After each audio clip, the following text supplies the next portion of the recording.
اعوذ باللہ من الشیطان الرجیم بسم اللہ الرحمن الرحیم سل بنی اسرائیل کم آتیناہم من آیت بینہ ومن یبدل نعمت اللہ من بعد ما جاءته فإن اللہ شدید العقاب زين للذين كفروا الحياة الدنيا ويسخرون من الذين آمنوا والذين اتقوا فوقهم يوم القيامة والله يرزق من يشاء بغير حساب كان الناس أمة واحدة فبعث الله النبيين مبشرين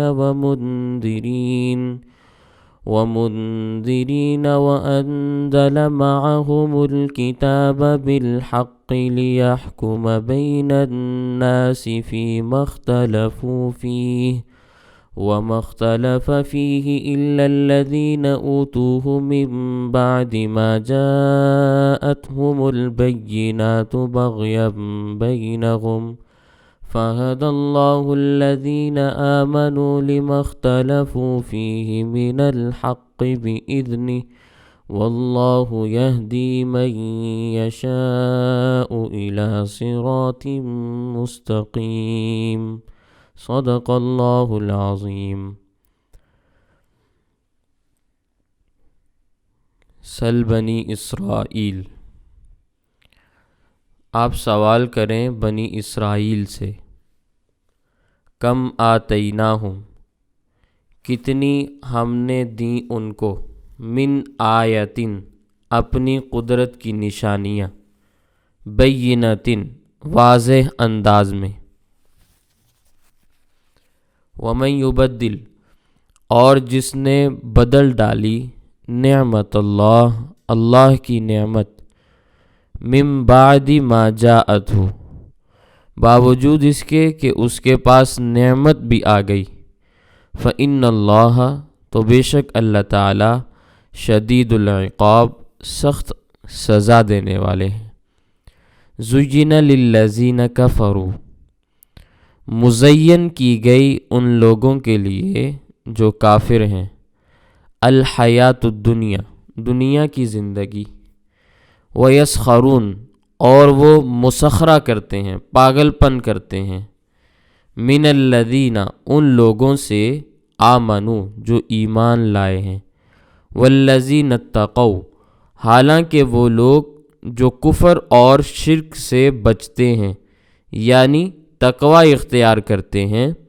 فوقہم، ان کے اوپر ہوں گے، یوم القیامہ، قیامت والے دن، واللہ یرزق من یشاء بغیر حساب، اور اللہ تعالیٰ جس کو چاہتا ہے بغیر حساب کے رزق عطا کرتا ہے۔ کان الناس، لوگ تھے، امتم واحدہ، ایک امت، ایک گروہ، فبعث اللہ، پھر بھیجے اللہ تعالیٰ نے، النبیین، انبیاء، مبشرین، جو خوشخبری سنانے والے تھے، ومنذرین، اور ڈرانے والے تھے، وانزل معہم الکتاب، اور اللہ تعالیٰ نے ان پر کتاب بھی نازل فرمائی، بالحق، حق کے ساتھ، لیحکم بین الناس، تاکہ وہ کتابیں فیصلہ کریں لوگوں کے درمیان، فی ما، ان چیزوں میں، اختلافو فیہ، جن کے اندر لوگ اختلاف کر رہے تھے، وما اختلف فیہ، اور نہیں اختلاف کیا اس میں، الا الذین اوتوہ، مگر ان لوگوں نے جن کو کتاب دی گئی، من بعد ما جاءتہم البینات، اور پھر ان کے پاس واضح دلائل بھی آ گئے، بغین، سرکشی کرتے ہوئے، بینہم، آپس میں، فہد اللہ الذین آمنوا، تو اللہ تعالیٰ نے ہدایت دی ان لوگوں کو جو ایمان لائے، لما اختلفوا فیہ، اس چیز میں جس میں انہوں نے اختلاف کیا تھا، من الحق، حق کے معاملے میں، بِإِذْنِهِ، اللہ کی اجازت کے ساتھ، واللہ یہدی من یشاء، اور اللہ تعالیٰ ہدایت دیتا ہے جس کو چاہتا ہے، الی صراط مستقیم، سیدھے راستے کی جانب۔ ان آیات میں بنی اسرائیل کا تذکرہ ہو رہا ہے۔ حضرت یعقوب علیہ السلام کا لقب تھا اسرائیل، اور یہ عبرانی زبان کا لفظ ہے۔ اسرا کا معنی ہے عبد، اور ایل کا معنی ہے اللہ، تو اسرائیل کے لفظی معنی ہے عبداللہ، یعنی اللہ کا بندہ۔ تو یہ یعقوب علیہ السلام کا لقب ہے۔ ان کی قوم کا یہاں سے تذکرہ ہو رہا ہے۔ حضرت یعقوب علیہ السلام کے 12 بیٹے تھے، بیٹی کوئی نہیں تھی، بیٹے تھے۔ ان 12 بیٹوں میں سے ایک حضرت یوسف علیہ السلام بھی تھے، پیغمبر تھے۔ ان کا تذکرہ انشاءاللہ سورہ یوسف میں آپ کے سامنے آئے گا۔ اللہ تعالیٰ نے اس بنی اسرائیل پر بڑے انعام فرمائے، لیکن انہوں نے اللہ تعالیٰ کی نعمتوں کی قدر نہیں کی۔ آپ کے سامنے پہلے بھی ان باتوں کا تذکرہ ہو چکا ہے۔ پہلے پارے کے اندر آپ پڑھ چکے ہیں کہ اللہ تبارک و تعالیٰ نے وادی طے کے اندر میدان میں، جس کو آج کے جغرافیہ میں صحرائے سینا کہا جاتا ہے، اس کے اندر اللہ تعالیٰ نے ان کو پہنچایا۔ آج کے جغرافیہ میں یہ میدان تقریباً 36 میل لمبا اور 24 میل چوڑا ہے، وادی سینا جس کو کہا جاتا ہے۔ تو جب یہ وہاں پہنچے تو ان کو حکم ہوا کہ قوم عمالقہ کے ساتھ جہاد کرو۔ چھٹے پارے کے اندر اس کا حکم موجود ہے، آپ کے سامنے آیات آ جائیں گی انشاءاللہ۔ تو جب موسیٰ علیہ السلام نے ان کو جہاد کا حکم دیا کہ جہاد کی تیاری کرو، تو کہنے لگے فَاذْهَبْ أَنْتَ وَرَبُّكَ فَقَاتِلَا إِنَّا هَاهُنَا قَاعِدُونَ، اے موسیٰ تم جاؤ، تمہارا رب جائے، جا کے ان کے ساتھ لڑائی کرو، ہم تو تمہارے ساتھ لڑنے کے لیے نہیں جا رہے، ہم تو یہاں بیٹھے ہیں، تم جاؤ اور اپنے رب کو ساتھ لے جاؤ۔ اب یہ کتنا گستاخانہ جواب ہے۔ تو اللہ تعالیٰ نے پھر سزا دیتے ہوئے ان پر اس میدان سے نکلنا 40 سال تک کے لیے حرام قرار دے دیا۔ 36 میل لمبا ہے، 24 میل چوڑا ہے، کوئی بہت بڑی جگہ نہیں ہے، بہت بڑا علاقہ نہیں ہے۔ آج کے جغرافیہ کے اعتبار سے آپ دیکھیں گے تو یہ بہت بڑا علاقہ نہیں ہے، لیکن اس میدان سے نکلنا حرام قرار دے دیا، بھٹکتے رہے، راستہ نہیں ملتا تھا۔ اب اس میدان میں گرمی تھی، سایہ نہیں تھا، تو اللہ نے باوجود اس کے کہ سزا میں مبتلا ہیں، پھر بھی گرمی سے بچنے کا انتظام کیا، ان کے اوپر بادلوں کا سایہ دیا۔ وَظَلَّلْنَا عَلَيْكُمُ الْغَمَامَ، اس میں اس کا تذکرہ موجود ہے۔ کھانے کے لیے وہاں کچھ نہیں تھا، تو اللہ تعالیٰ نے من و سلوہ، ایک تھال میں بھنے ہوئے بٹیر اور ایک میں کھیر، کہ کھاؤ مزے سے، صبح بھی شام کو بھی، کھانے کا بھی اللہ نے بندوبست کیا۔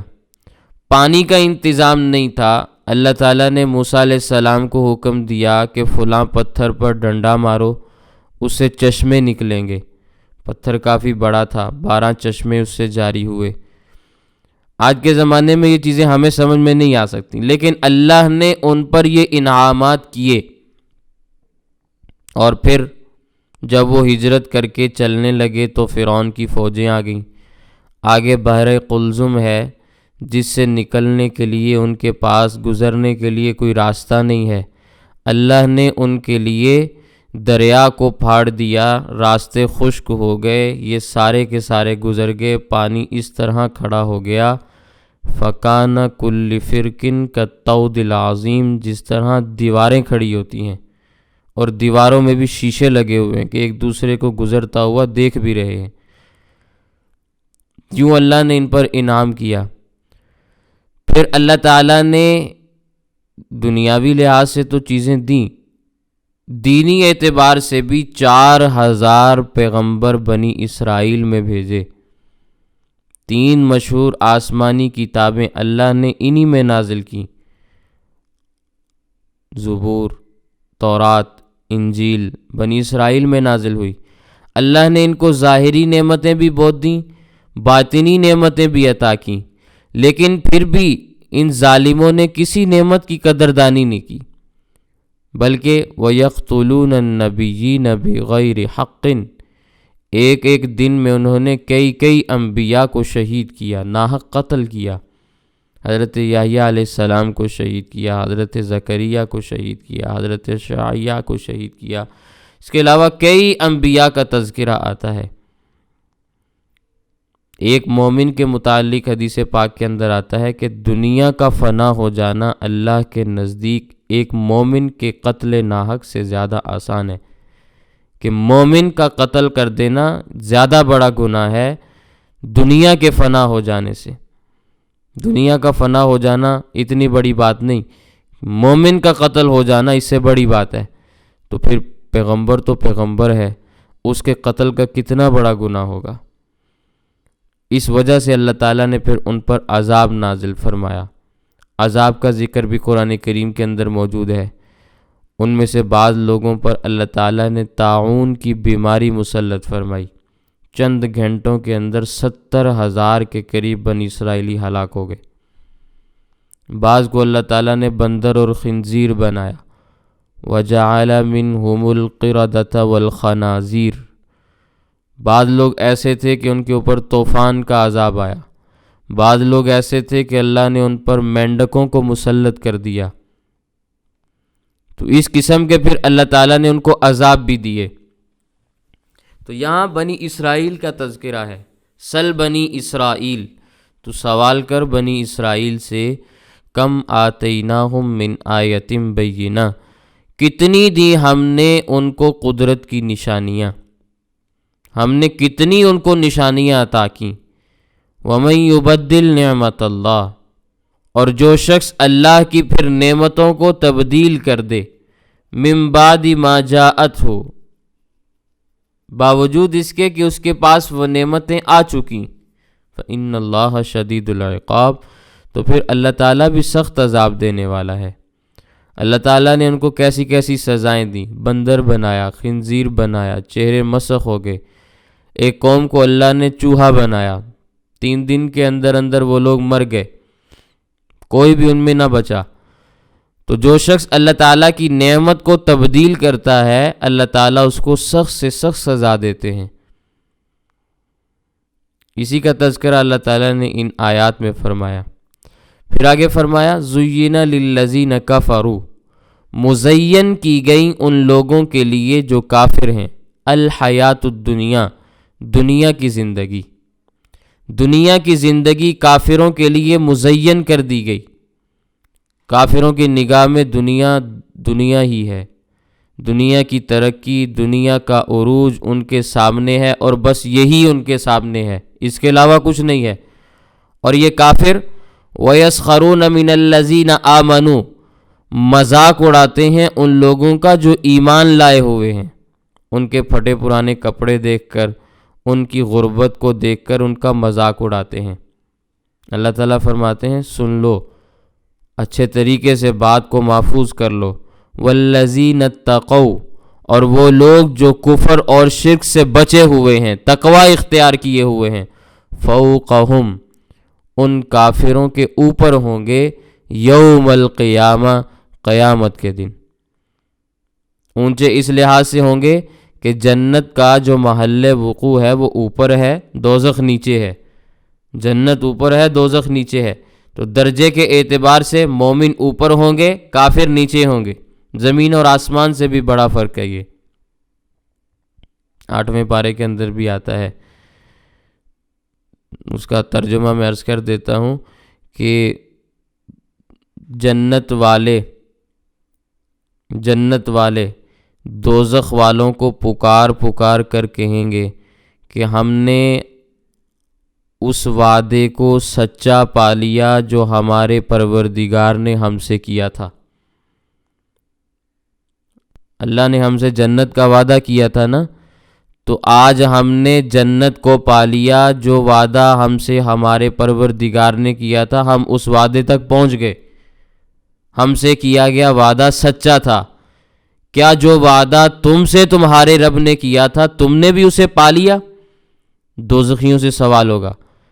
یعنی دنیا میں تو تم ہمیں تانے دیتے تھے اور کہتے تھے کہ یہ دیکھو فاقے کاٹنے والے لوگ، کیا تم سچے ہو؟ کیا آج تمہیں ہمارے سچا ہونے کا علم ہو گیا؟ اور قرآن کریم کی ہی آیات میں آتا ہے کافر مومنوں کے آگے ہاتھ پھیلائیں گے کہ جنت کی جو نعمتیں تم کھاتے ہو اس میں سے کچھ ہمیں بھی دے دو۔ یہ جو دنیا میں مومنوں کا مذاق اڑایا کرتے تھے نا کہ بھی دیکھو یہ فاقہ زدہ لوگ ہیں، غریب لوگ ہیں، مال ہمارے پاس ہے۔ کل قیامت کے دن جنتیوں کو جب نعمتوں سے لطف اندوز ہوتا ہوا دیکھیں گے تو ان سے نعمتیں مانگیں گے کہ کچھ ہمیں بھی کھانے کو دے دو۔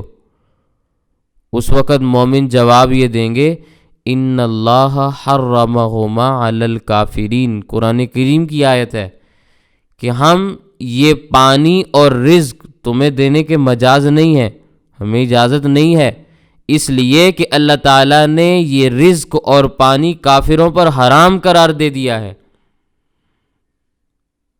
تو اس وقت پتہ چلے گا کہ تم دنیا میں ان بھوکے ننگوں کے ساتھ کس طرح مذاق اڑاتے رہے۔ اور یہ بات یاد رکھیں، رزق کی زیادتی اللہ تعالیٰ کے ہاں مقبولیت کی علامت نہیں ہے۔ رزق کا زیادہ ہو جانا، مال اور دولت کا زیادہ مل جانا اللہ کے ہاں مقبولیت کی علامت اور نشانی نہیں ہے۔ واللہ یرزق من یشاء بغیر حساب، اللہ جس کو رزق دینا چاہتا ہے اس کو دیتا ہے اور بغیر حساب کے دیتا ہے۔ اگر رزق کا زیادہ ملنا اللہ کے ہاں مقبول ہونے کی علامت ہوتی تو پھر آپ کو یہ کہنا پڑے گا کہ قارون اللہ کا بڑا پیارا تھا۔ قارون اللہ کا بڑا پیارا تھا جس کا ذکر قرآن کریم کے اندر آتا ہے کہ اس کے پاس اتنے خزانے تھے کہ ان کی چابیوں کی تعداد اتنی زیادہ تھی کہ ایک اچھی خاصی بھاری بھرکم جماعت صرف چابیاں اٹھانے والی ہوتی تھی۔ قرآن کریم کے اندر عصبہ کا لفظ استعمال ہوا ہے جو 10 سے لے کر 40 تک بولا جاتا ہے۔ اب یہ 10 سے لے کر 40 تک اونٹ تھے، گھوڑے تھے، افراد تھے، کیا تھے، کمرے تھے، کیا چیزیں تھیں، لیکن اتنی بڑی تعداد تھی جو صرف چابیوں کو اٹھانے والی تھی، چابیاں سنبھالنے والے تھی۔ تو اس کے خزانوں کا کیا عالم ہوگا؟ جس کے خزانوں کی چابیاں اچھی خاصی ہیں اس کے خزانوں کا حساب آپ خود لگا لیں۔ تو پھر تو یہ لازم آئے گا کہ معاذ اللہ قارون اللہ کا بڑا پیارا تھا کہ اللہ نے مال اس کو بڑا دیا۔ اور پھر اگلی بات جو لازم آئے گی وہ بھی ذرا سنیں۔ احادیث آپ سنتے رہتے ہیں، نبی کریم صلی اللہ علیہ وسلم نے جو کی روٹی بھی 2 دن پیٹ بھر کر نہیں کھائی۔ نبی کریم صلی اللہ علیہ وسلم کو 2 دن مسلسل جو کی روٹی بھی پیٹ بھر کر کھانا نصیب نہیں ہوا۔ 3 مہینے گزر جاتے، چولہے میں آگ نہیں جلتی تھی، یعنی پکانے کے لیے کوئی چیز ہی نہیں ہوتی تھی۔ تو پھر معاذ اللہ ثم معاذ اللہ یہ کہنا پڑے گا کہ اللہ تعالیٰ نبی کریم صلی اللہ علیہ وسلم سے ناراض تھے کیونکہ نبی کریم صلی اللہ علیہ وسلم کو کچھ نہیں دیا۔ کمرہ بھی چھوٹا سا تھا، ایک آدھ مرتبہ چراغ جلانے کا تذکر آتا ہے، باقی اس گھر میں چراغ بھی روشن نہیں ہوتا تھا کیونکہ اتنی توفیق ہی نہیں تھی۔ سحری کے وقت حضرت عائشہ صدیقہ رضی اللہ تعالیٰ عنہ نبی کریم صلی اللہ علیہ وسلم کے سامنے ایسے لیٹی ہوئی ہوتی تھیں جیسے سامنے جنازہ پڑا ہوا ہے۔ نبی کریم صلی اللہ علیہ وسلم رات کو دیر تک قرآن کریم کی تلاوت کیا کرتے تھے۔ جب رکوع کے بعد سجدے میں جاتے تو بخاری کی روایت ہے کہ حضرت عائشہ رضی اللہ تعالیٰ عنہ کی ٹانگوں کو دباتے تھے، وہ اکٹھا کر لیتی تھیں، پھر نبی کریم صلی اللہ علیہ وسلم سجدہ کرتے تھے، ورنہ سجدہ نہیں ہو سکتا تھا، یہ رہنے کا مکان تھا۔ تو پھر اگر مال کا مل جانا مقبولیت کی علامت ہوتی تو پھر آپ یہاں پر کیا کہیں گے؟ اس لیے اللہ تعالیٰ نے فرمایا کہ ان کو سمجھ لینا چاہیے کہ قبولیت کی علامت مال نہیں ہے۔ واللہ یرزق من یشاء بغیر حساب، اللہ رزق دیتا ہے جس کو چاہتا ہے بغیر حساب کے۔ حساب کے معنی عربی لغت میں مشقت کے بھی آتے ہیں۔ بعض لوگ ایسے بھی ہوتے ہیں نا جن کو اللہ تعالیٰ بغیر مشقت کے وافر مقدار میں مال دے دیتے ہیں۔ ملتا ہے کہ نہیں ملتا دنیا میں؟ بعض لوگ ایسے ہوتے ہیں، کوئی کام نہیں کرتے، مال ان کے پاس ڈھیر ہوتا ہے، اور حساب کا مطلب مطالبہ بھی ہوتا ہے۔ بعض لوگوں کو اللہ تعالیٰ بغیر مطالبے اور بغیر مانگنے کے دے دیتے ہیں، اور اتنا دیتے ہیں کہ وہ سنبھالے سے بھی نہیں سنبھلتا۔ بغیر حساب کا ایک معنی لا تعداد اور بے شمار کا بھی ہے۔ اللہ جس کو مال دیتے ہیں لا تعداد دیتے ہیں، بے شمار دیتے ہیں۔ تو رزق اللہ تعالیٰ لوگوں کو دیتے ہیں، جس پر راضی ہوتے ہیں اس کو بھی دیتے ہیں، اور جن پر ناراض ہوتے ہیں ان کو بھی دیتے ہیں۔ مال تو سبھی کو ملتا ہے۔ اور یہ حدیث آپ نے کئی مرتبہ سنی ہوگی کہ نبی کریم صلی اللہ علیہ وسلم نے ارشاد فرمایا کہ اللہ تعالیٰ رزق ان کو بھی دیتا ہے جن سے راضی ہوتا ہے، اور ان کو بھی دیتا ہے جن سے ناراض ہوتا ہے۔ اور اللہ تعالیٰ ایمان اور دین صرف ان کو دیتا ہے جن پر راضی ہوتا ہے۔ اس لیے رزق کی کثرت یا قلت کے ساتھ مقبولیت اور مردودیت وابستہ نہیں ہے کہ جس کو رزق کثرت کے ساتھ ملا ہے وہ مقبول شمار ہو اللہ کی بارگاہ میں، اور جس کے ہاں رزق کی قلت ہے وہ اللہ کی بارگاہ سے مردود شمار ہو۔ ایسا معاملہ نہیں ہے، ایسا معاملہ نہیں ہے۔ حضرت انس رضی اللہ تعالیٰ عنہ کی روایت ہے، آپ نے پڑھا ہوگا روایات کے اندر، یا کبھی صحابہ کے فضائل پڑھے ہوں تو وہاں پہ یہ روایت بکثرت آتی ہے۔ 70 اصحاب صفہ جو چبوترے کے اوپر نبی کریم صلی اللہ علیہ وسلم سے تعلیم حاصل کرنے کے لیے ہر وقت موجود رہتے تھے، جو اس وقت کے طالب علم ہوتے تھے، حضرت انس رضی اللہ تعالیٰ عنہ بھی انہی میں سے ہیں۔ وہ حال بیان کرتے ہیں، وہ کہتے ہیں ان کا حال یہ ہوتا تھا کہ کسی کے پاس کرتا نہیں ہوتا تھا اور کسی کے پاس چادر نہیں ہوتی تھی، یعنی کسی کے پاس قمیض نہیں ہوتی تھی، لمبا سا ٹاٹ اس نے پہن رکھا ہوتا تھا، اور جب بیٹھتے تھے تو ایک دوسرے کے پیچھے چھپ کر بیٹھتے تھے کہ کہیں ننگے نہ ہو جائیں۔ یہ اصحاب صفہ کا حال تھا جو آج جنت کے وارث ہیں۔ بات سمجھ میں آ رہی ہے؟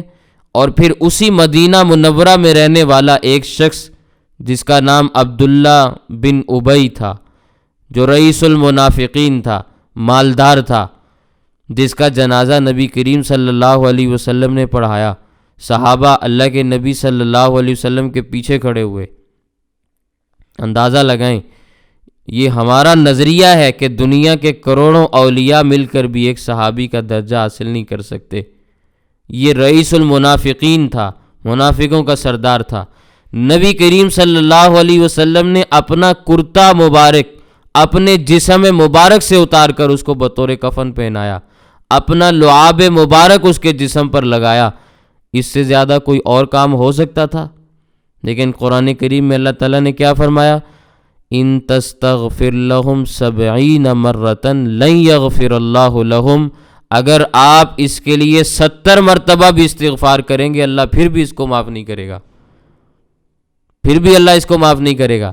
ایک طرف صحابہ کرام ہیں جن کی حالت کیا ہے میں نے آپ کے سامنے بیان کی، اور ایک طرف منافقوں کا سردار ہے، مالدار ہے، اور اس کے ساتھ معاملہ کیا ہو رہا ہے کہ کرتا بھی کفن کے لیے اللہ کے نبی دے رہے ہیں، لعاب مبارک بھی لگا رہے ہیں، جنازہ بھی پڑھا رہے ہیں، اور اللہ کیا حکم دے رہے ہیں؟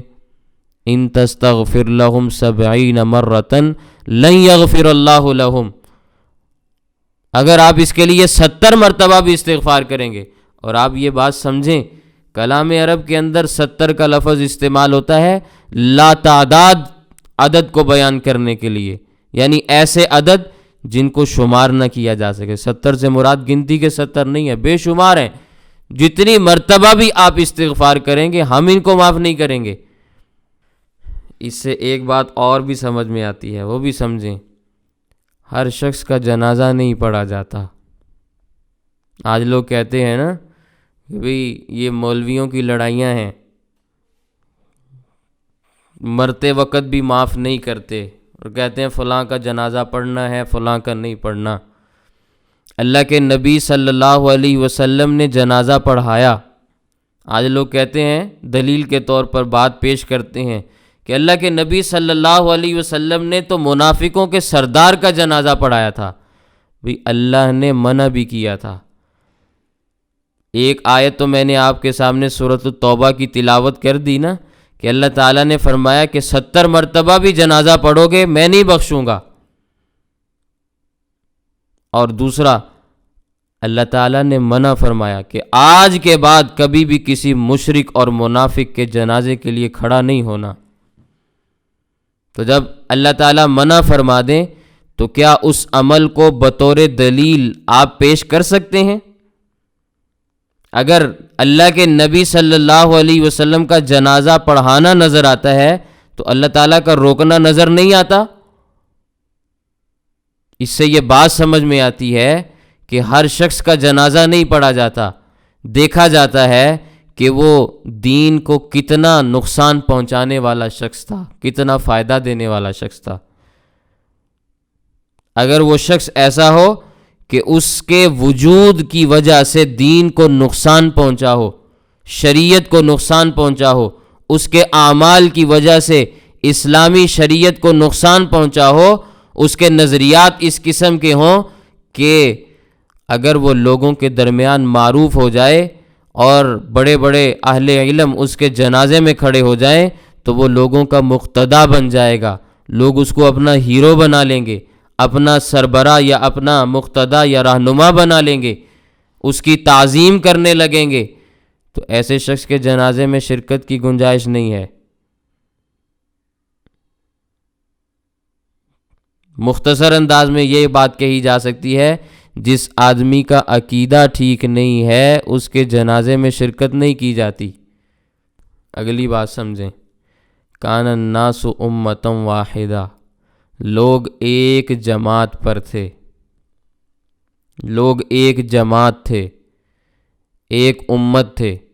حضرت آدم علیہ السلام کی عمر تھی تقریباً 1000 سال۔ عقیدہ اس وقت توحید والا تھا، البتہ جرائم مختلف تھے۔ دین ایک ہی تھا کہ اللہ کی وحدانیت کو ماننا ہے، توحید کو ماننا ہے، عقیدہ ایک ہی ملا، البتہ مختلف قسم کے گناہ اس وقت بھی رائج ہو گئے۔ قابیل نے حابیل کو قتل کر دیا، اس کے علاوہ جھوٹ بھی بولنا شروع کر دیا، اور بھی کئی خطائیں شروع ہو گئیں۔ انسانیت کی ابتدا ہے، عقیدہ ایک ملا، گناہ کئی سارے آ گئے، لیکن اسلام کے سوا کوئی اور مذہب نہیں بنا، مذہب صرف اور صرف اسلام ہی تھا۔ حضرت آدم علیہ السلام کے بعد 1000 سال اور گزرے، نوح علیہ السلام تک بھی سب لوگ اسی عقیدے پر قائم رہے کہ اللہ کی وحدانیت کو بھی مانتے رہے، البتہ گناہوں میں بھی مبتلا رہے، گناہ بھی ہوتے رہے۔ پھر سب سے پہلی قوم جو مشرک پیدا ہوئی وہ نوح علیہ السلام کی تھی، تو اس لیے اللہ تعالیٰ نے فرمایا کہ لوگ ایک ہی عقیدے پر تھے، پھر بعد والوں نے اختلاف کیا اور کفر اور شرک شروع کیا۔ لوگ ایک امت تھے، بعد میں کچھ لوگ پیدا ہوئے، انہوں نے شرک کو ایجاد کیا۔ آج لوگ پتہ کیا سوال کرتے ہیں؟ سوال سمجھیں۔ آج لوگ کہتے ہیں کہ اصل میں تو لوگ اللہ کو جانتے ہی نہیں تھے، اصل میں تو لوگ اللہ کو جانتے ہی نہیں تھے، یہ اللہ کی پہچان تو بعد میں لوگوں کو کروائی گئی ہے۔ جیسے کہ ہر عام و خاص بندے کو یہ بات سمجھائی جاتی ہے کہ پہلے لوگ اللہ سے ناواقف تھے تو اللہ نے انبیاء کو بھیجا، انبیاء نے آ کر خدا کا تعارف کروایا۔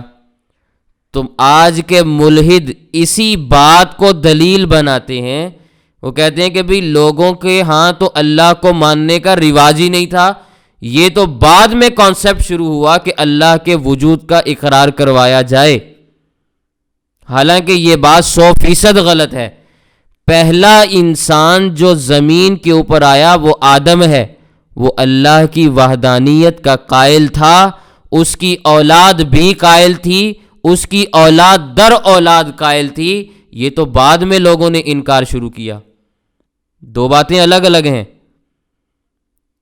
پہلے ایک بات کو غلط انداز میں بیان کرو، پھر اس غلط بات کے اوپر اعتراض پیدا کرو، پھر لوگوں کو الجھن میں مبتلا کرو، پھر لوگوں کو ان کے مذہب سے دور کرو۔ یہ آج کی جدید دنیا کا طرز ہے،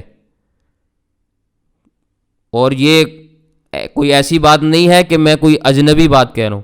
ابھی کل کی بات ہے، ایک حدیث میرے سامنے بیان کی گئی، پہلے اس حدیث کا غلط مطلب بیان کیا گیا، انگلش میں ٹرانسلیشن کی تو ترجمہ غلط کیا، پھر اس غلط ترجمے کے اوپر اعتراض اٹھایا کہ بھئی اللہ کے نبی صلی اللہ علیہ وسلم نے نعوذ باللہ من ذالک ایک حبشی عورت کے ساتھ بدکاری کی، نعوذ باللہ من ذالک، حالانکہ روایت کے الفاظ میں لفظ موجود ہے امتن، باندی تھی اللہ کے نبی صلی اللہ علیہ وسلم کی، انگریزی میں اس کو سلیو لکھا گیا کہ حبشن تھی۔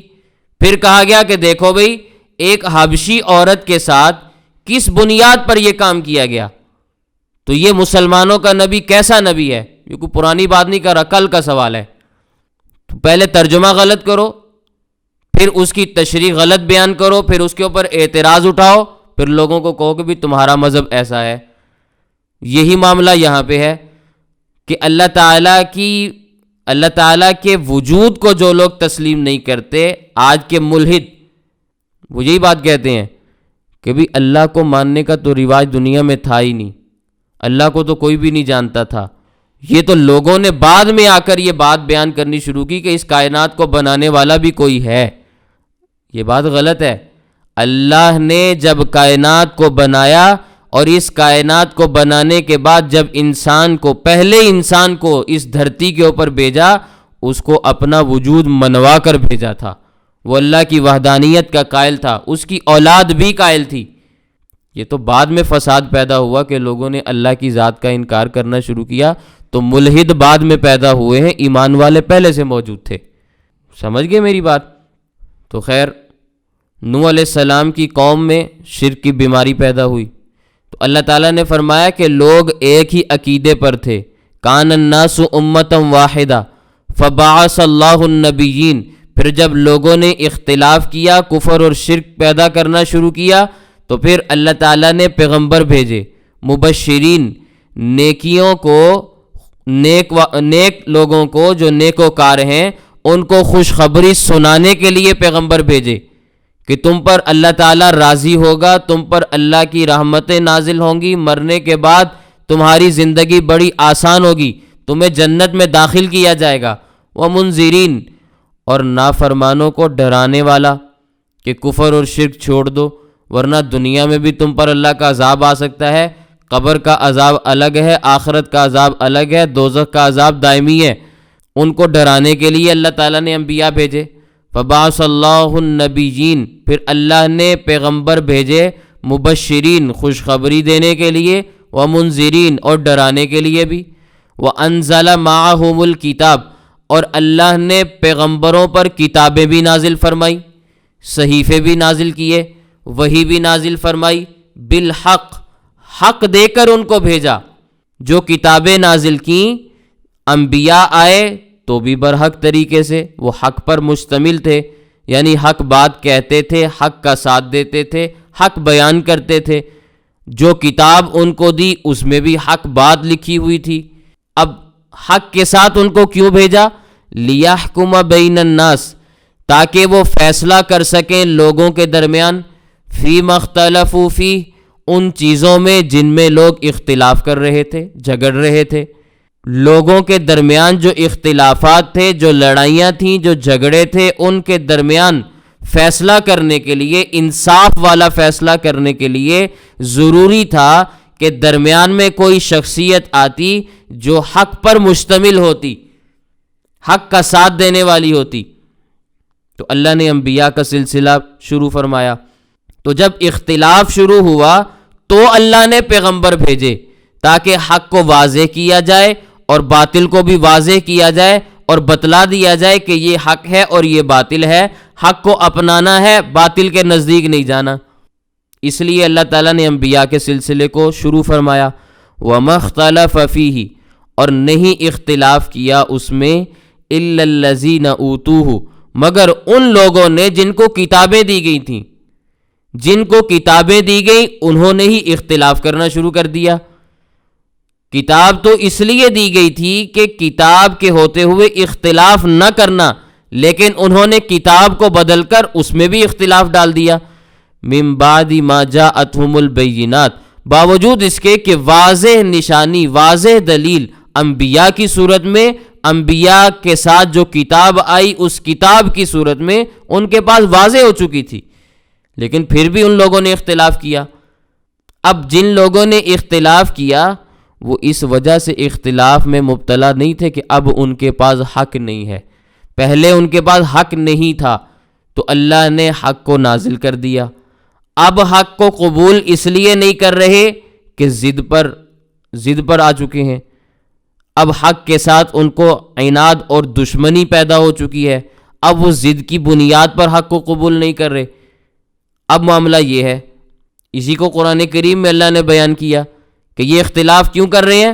بغیم بینہم، آپس میں سرکشی کرتے ہوئے انہوں نے حق کے ساتھ اختلاف کیا۔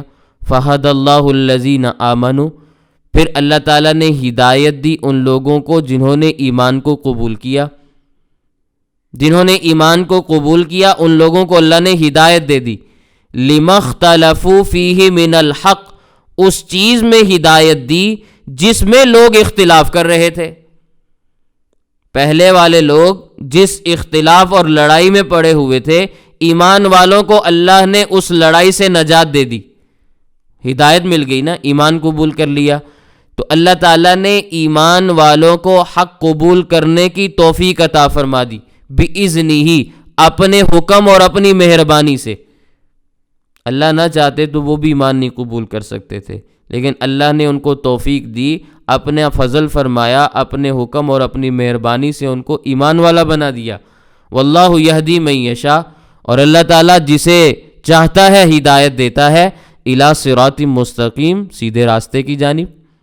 اللہ تعالیٰ جسے چاہتا ہے سیدھے راستے کی طرف ہدایت دیتا ہے، اور ہدایت کا ضابطہ اس طرح بھی بیان کیا۔ قرآن کریم کی دوسری آیات کو دیکھیں، وَيَهْدِي إِلَيْهِ مَنْ أَنَابَ، یہاں تو فرمایا نا واللہ یہدی من یشاء الی صراط مستقیم، لیکن پھر بعض لوگوں کے ذہن میں اعتراض آ جاتا ہے کہ بھی اللہ نے ہی ہدایت دی نا تو باقیوں کو بھی دے دیتے۔ نہیں، دوسری آیات بھی تو دیکھیں، وَيَهْدِي إِلَيْهِ مَنْ أَنَابَ، جو شخص رب کی طرف رجوع کرتا ہے رب اس کو ہدایت دیتا ہے۔ تو انہوں نے رب کی طرف رجوع کیا تھا، اس لیے رب نے ان کو ہدایت دے دی۔ اور بعض مقامات پہ ایسے بھی آتا ہے وَيَهْدِي إِلَيْهِ مَن يُنِيبُ، جو شخص رب کی طرف رجوع کرتا ہے رب اس کو ہدایت دیتا ہے۔ اور جو شخص اللہ تعالیٰ سے بے پرواہی اختیار کرتا ہے، مستغنی ہے، تو اللہ تعالیٰ کو بھی پھر اس کی کوئی پرواہ نہیں، اللہ تعالیٰ کو بھی پھر اس کی کوئی ضرورت نہیں، اللہ تعالیٰ کو بھی پھر اس کی کوئی حاجت نہیں، کیونکہ اللہ کی ذات تو صمد ہے، بے نیاز ہے، محتاج تو انسان ہے، اللہ تعالیٰ تو کسی کا محتاج نہیں ہے نا۔ تو ہدایت کی بھی انسان کو ضرورت ہے، اللہ کو ضرورت نہیں ہے۔ اللہ تو ہدایت دینے والے ہیں، جو ہدایت مانگتا ہے اللہ اس کو ہدایت دیتے ہیں، جو ہدایت پر نہیں آنا چاہتا، اللہ کی طرف نہیں رجوع کرتا، اللہ کی جانب بڑھنے کی کوشش نہیں کرتا، اس کو اللہ اپنے قریب بھی نہیں کرتے۔ اللہ کے قریب وہی آتا ہے جو اللہ کی جانب جھکنے کا ارادہ رکھتا ہے۔ اس لیے یہ بات ہمیشہ کے لیے سمجھ لیں، ہمیشہ کے لیے ذہن میں بٹھا لیں، جو شخص حق کو قبول کرنے کے ارادے سے حق کی جستجو کرتا ہے، حق کو قبول کرنے کے ارادے سے حق کی جستجو کرتا ہے، وہ حق کسی بھی طرح کا ہو۔ مثال کے طور پر ایک شخص اللہ کے وجود کو نہیں مانتا، لیکن وہ ارادہ رکھتا ہے اس بات کا کہ مجھے دلائل سے قائل کر لیا جائے، تو میں پکا ارادہ رکھتا ہوں کہ میں اللہ کے وجود کو مان لوں گا اگر مجھے بات سمجھ میں آ گئی۔ واقعتاً وہ شخص دل و دماغ سے حق کو قبول کرنے کا ارادہ رکھتا ہو، اس کو دلائل فراہم کیے جائیں وہ حق کو قبول کر لیتا ہے۔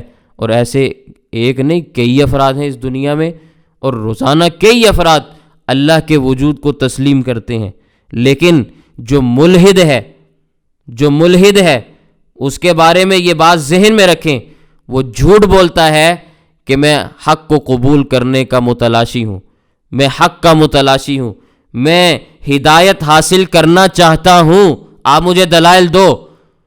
ملحد کبھی ہدایت پر نہیں آتا، وہ حق کو پہلے ہی ترک کر چکا ہوتا ہے۔ ایک دلائل نہیں، آپ اس کو 1000 دلیلیں دیں، وہ آپ کی کسی بات کو بھی قبول نہیں کرے گا۔ کیوں؟ اس لیے کہ وہ آپ کو راہ راست سے گمراہ کرنے کے لیے میدان میں آیا ہے۔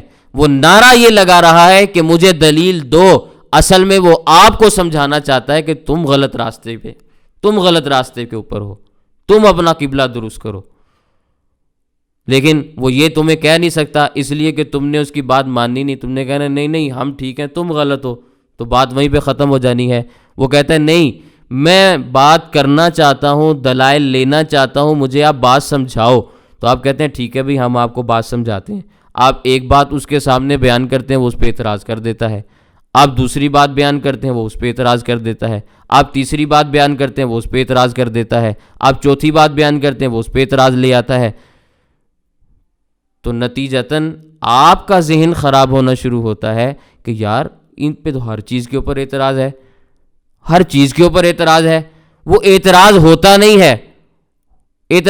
نہیں ہے، لیکن اعتراض بنا دیا جاتا ہے، بیان اس کو اس انداز میں کیا جاتا ہے کہ اب وہ ایک ہوا بنا ہوا ہے۔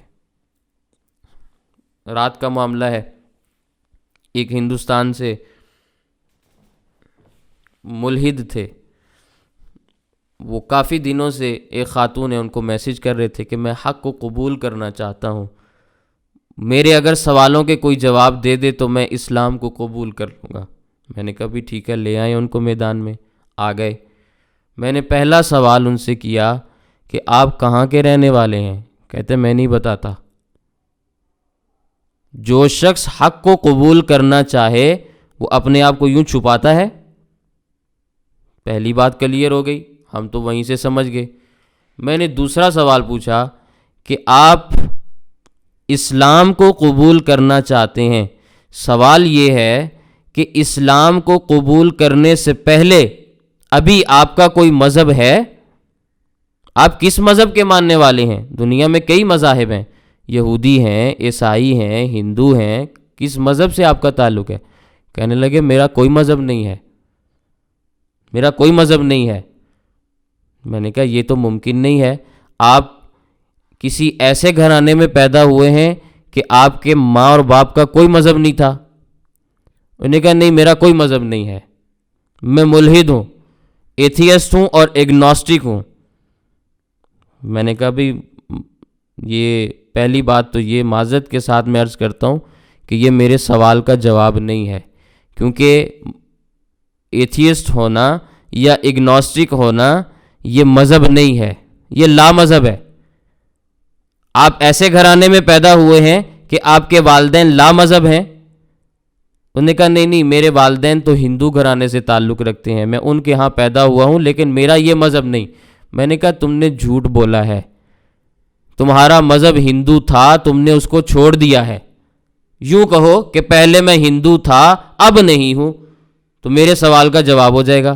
تم جھوٹ کیوں بول رہے ہو؟ بات سمجھ میں آئی آپ کو؟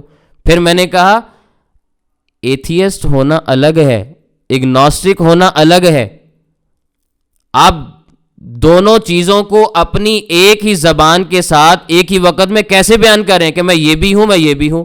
جیسے کوئی شخص کہے میں مرد بھی ہوں میں عورت بھی ہوں، تو یہ کوئی عقل مندی والا جواب ہے؟ آپ یا کہو میں ایتھیسٹ ہوں یا کہو اگنوسٹک ہوں۔ ایتھیسٹ کا مطلب یہ ہوتا ہے کہ میں کسی مذہب کو قبول نہیں کرتا، میں کسی خدا کے وجود کو تسلیم نہیں کرتا، اور اگنوسٹک ہوتا ہے کہ بھئی مجھے کوئی دلیل دے دے تو میں مان لوں گا۔ دونوں میں فرق ہے، دونوں ایک دوسرے کو بے ایمان کہتے ہیں، دونوں کے نزدیک دونوں پاگل ہیں، دونوں ایک دوسرے کو پاگل کہتے ہیں، دونوں ایک دوسرے کو بے ایمان کہتے ہیں۔ ہمارے نزدیک تو وہ دونوں ہی ایک طرح کے ہیں، لیکن آپس میں تو وہ دونوں ایک دوسرے کو غلط کہتے ہیں۔ لیکن جو سوال ہوا وہ سوال تھا نبی کریم صلی اللہ علیہ وسلم کے متعلق، جس کا میں نے تذکرہ بھی کیا۔ سوال تھا اسلام کی آزادی کے متعلق۔ میں نے کہا بھی اسلام آزاد ہے، آزادی فراہم بھی کرتا ہے، لیکن تمہارا دماغ جس آزادی کو چاہتا ہے وہ آزادی اسلام نہیں دیتا۔ کچھ گفتگو ہوئی تو ماشاءاللہ وہ پھر بھاگنے والے افراد میں سے تھے تو بھاگ گئے۔ اللہ تعالیٰ نے اسلام کو سربلندی دی، اور اسلام ہمیشہ سربلند رہتا ہے۔ تو اس لیے جو شخص ہدایت کے راستے پر آنے کی جستجو کرتا ہے، کوشش کرتا ہے، اللہ اس کو ہدایت دیتے ہیں اور اس کو ہدایت سمجھاتے ہیں، صراط مستقیم کی طرف اس کو آنے کی توفیق دیتے ہیں۔ جو جس راستے پر چلنے کی کوشش کرتا ہے اللہ اس کے لیے وہی راستہ آسان کرتے ہیں۔ وَيَهْدِي إِلَيْهِ مَنْ أَنَابَ وَيَهْدِي إِلَيْهِ مَنْ يُنِيبُ وَاللَّهُ يَهْدِي مَنْ يَشَاءُ إِلَىٰ صِرَاطٍ مستقیم۔ سمجھ آ گئی بات؟ تو یہ چند آیات میں نے آپ کے سامنے ترجمہ اور تفسیر کے حوالے سے عرض کی ہیں۔ اللہ تعالی ہمیں قرآن کریم کی آیات کو صحیح انداز میں سمجھنے کی توفیق عطا فرمائے۔ وآخر دعوانا ان الحمد للہ رب العالمین۔